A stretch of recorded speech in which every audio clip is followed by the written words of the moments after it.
નમસ્કાર, GSTV news જોઈ રહ્યા છો આપ। હું છું માનસી। વાત કરીશું જનતાની વાતની 3 અલગ મુદ્દા પર ચર્ચા। સૌથી પહેલા વાત કરીએ ગુજરાતમાં રોકાણ સામે ઊંચું રિટર્ન આપવાની લાલચ આપીને 6000 કરોડનું સ્કેમ કરનારા બીઝેડ ગ્રુપ પર સીઆઈડી ક્રાઇમ ગુજરાતમાં 7 જગ્યાએ દરોડા પાડ્યા છે।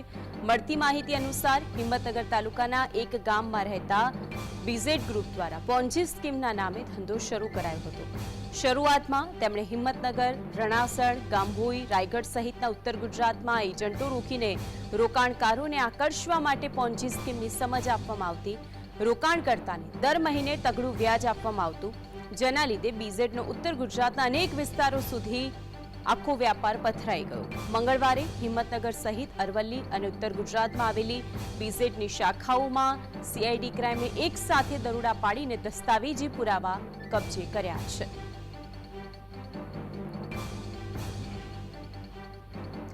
ઉત્તર ગુજરાતના અનેક વિસ્તારોની અંદર આ આખું કૌભાંડ હતું કે જે વેતરાયેલું હતું। હિંમતનગર, રણાસણ, ગામભોઈ, રાયગઢમાં એજન્ટો હતા કે જે પણ તેના લીધે જ કામ કરતા હતા, બીઝેડ ગ્રુપના સાથે સંકળાયેલા હતા। હિંમતનગરની અંદર વ્યાપાર ભવનમાં બીઝેડ ઓફિસની અંદર જ્યારે દરોડા પાડવામાં આવ્યા હતા, અંદાજિત 20 લાખથી વધુની રકમ અને દસ્તાવેજો મળી આવ્યા છે। એક તરફ પાર્ટી સાથે સંકળાયેલા હોવાના કારણે અત્યાર સુધી શું એના ઉપર એક્શન નહોતું લેવામાં આવ્યું તે પણ સવાલ ઉઠી રહ્યો છે, પરંતુ હિંમતનગર સહિત જ્યારે ગુજરાતભરમાં તપાસનો ધમધમાટ કરવામાં આવ્યો ત્યાર પછી બીઝેડ ગ્રુપ પર અત્યારે કાર્યવાહી કરવામાં આવી છે, મુદ્દામાલ જપ્ત કરવામાં આવ્યો છે। મહત્વની વાત એ છે કે પોલીસ તપાસની અંદર બધું જ બહાર આવશે, પરંતુ સૌથી વધારે ચોંકાવનારી વાત એ છે કે આ જે બીઝેડ ગ્રુપ છે તેની અંદર જે રોકાણકારો છે, સૌથી પહેલાં તો રોકાણ કરતા હતા, પરંતુ તેમાં પણ જે વધારે રોકાણકારોની સંખ્યા સામે આવી છે તો તેવા રોકાણકારો છે કે જેમની પાસે પોતાના પૈસા પડ્યા હોય છે, જેમને રિટાયર્ડ થઈ ગયા હોય અને તેમણે પોતાના આખી રકમ આની અંદર લગાવેલી હોય, આ બધા જ રોકાણકારો પોતાના પૈસા અત્યારે ફસાઈને બેઠા છે।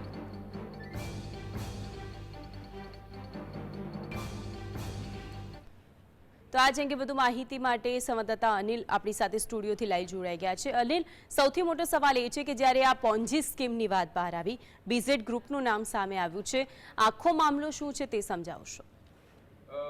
ખાસ કરીને 12 વાગ્યાનો સમય માનસી, આપણને ખબર છે કે જનતાની વાત કરતા હોઈએ છીએ, આપણે જનતાની ચિંતા કરતા હોઈએ છીએ, એમના મૂળ પ્રશ્નો શું છે, અને સવાલ એ થાય છે કે ક્યાંક તંત્ર ઊંઘે છે અને એટલા માટે જ જનતા હેરાન થતી હોય છે, પરેશાન થતી હોય છે, છેતરાતી હોય છે। સવાલ તમારો છે કે સૌથી પહેલા હું આપણા દર્શકોને એ સમજાવું કે પોન્જી સ્કીમ કોને કહેવાય અને કેવી રીતે આખું આ મોડસ ઓપરેન્ડી ચાલતી હોય છે। ખાસ કરીને પોન્જી સ્કીમમાં કોઈ રજિસ્ટ્રેશન હોતું નથી। તમે એની ઓફિસે જાઓ, ઓફિસ જઈને જોઈને તમે ખુશ થઈ જાઓ। એના એજન્ટો હોય છે જે કોઈ પણ પ્રકારનું પબ્લિસિટી જે છે મોટા પાયે નથી કરતા, જાહેરાતો નથી આવતી, માત્ર એજન્ટોના મારફતે માઉથ ટુ માઉથ પબ્લિસિટી કરીને અલગ અલગ ગામોમાં, એ પણ બહુ મોટા ગામોમાં એ લોકોને નથી, કારણ કે ત્યાં લોકો ક્રોસ ચેક કરે છે, સર્ટિફિકેટ માંગતા હોય છે, પણ આવી રીતે નાના ગામોમાં, નાના તાલુકા કક્ષાએ, મથકે આવી રીતે લોકોને તેઓ નિશાન બનાવે છે। 7% લઈને 12% સુધીની જે રિટર્ન છે, આજે બેંકમાં પણ એટલું નથી મળતું, તમે સમજો। એટલે સ્વાભાવિક છે લોકો એની અંદર આવી જતા હોય, એના પેમ્પલેટ હોય છે, તમને બાકાયદા દેખાડવામાં આવે। કોઈ પણ પરવાનગી જે છે, કોઈ પણ નાણાકીય લેવડ દેવડ તમારે માટે કોઈ એવું યુનિક સેક્ટર ચલાવવાનું હોય કે કોઈ કંપની હોય તો એનું સીધી રીતે તમારે આરબીઆઈમાં એની રજિસ્ટ્રેશન હોય છે, એની મંજૂરી લેવાની હોય છે। એ સિવાય જો તમે કોઈ કંપની બનાવતા હોય ને લિસ્ટેડ કંપની કરવાની પ્રયત્ન કરતા હોય તો તમે સેબીમાં જવાનું હોય છે, પણ ન તો કોઈ લોકલ ફાઇનાન્શિયલ સેક્ટર કોઈ તંત્રના માધ્યમથી કોઈ મંજૂરી લેવામાં આવે છે આની અંદર, અને ન તો કોઈ સ્થાનિક કોઈ એવી તંત્ર જે આર્થિક ઇકોનોમિકને તમામ વસ્તુને કંટ્રોલ કરતી એવી એજન્સીના મારફતે કોઈ લેવામાં આવતી હોય છે। પોતાની રીતે એક પ્રાઇવેટ લિમિટેડ કંપની જે માત્ર કાગળ ઉપર હોય છે, એના બ્રોશર છપાઈ દેવામાં આવે છે અને લોકોને વિતરણ કરવામાં આવે છે।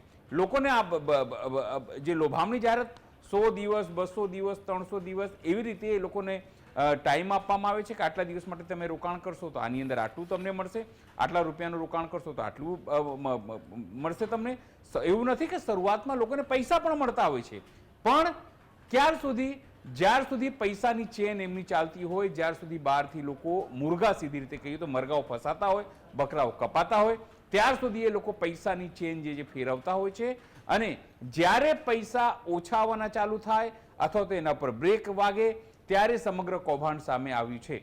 આ જ ઘટનામાં પણ તમને કહી દઉં આવી રીતે જ થયું છે.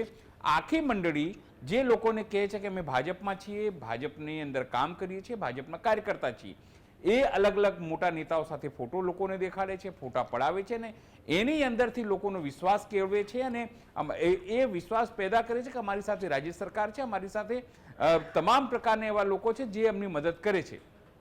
એવા કન્ડિશનમાં લોકો એવું નથી, જે વાત સામે આવી રહી છે માનસીમાં, પોલીસના જે લોકો છે, રિટાયર્ડ લોકો છે અથવા ચાવ લોકો છે જેમની પાસે પૈસા પડ્યા હોય છે એ લોકોનું રોકાણ હોય છે, શિક્ષકો ખાસ કરીને હોય છે એ કરતા હોય છે. નાના નાના ગામોમાં તમે જાઓ તો દૂધ મંડળીઓમાં જે બહેનો કામ કરતી હોય છે, ખેડૂતો નાના કામ કરતા હોય છે, એવા લોકો પૈસા રોકતા હોય છે કે જો પોસ્ટ ઓફિસમાં કે પછી બેંકમાં અમને એટલું રિટર્ન સારું ના મળે તો પછી શું, તો પછી આવી રીતે માઇક્રો ફાઇનાન્સના નામે આ લોકો તમને જોશો તો આવી રીતે આ લોકો કામ કરતા હોય છે. એ લોકોને આવી કોઈ પરવાનગી નથી હોતી, એવી કોઈ મંજૂરી નથી હોતી, એનું કોઈ લીગલાઇઝેશન નથી હોતું કે એ તમામ લોકો આવું કરી શકે, પણ એ તમામ લોકો આવા કરતા હોય છે.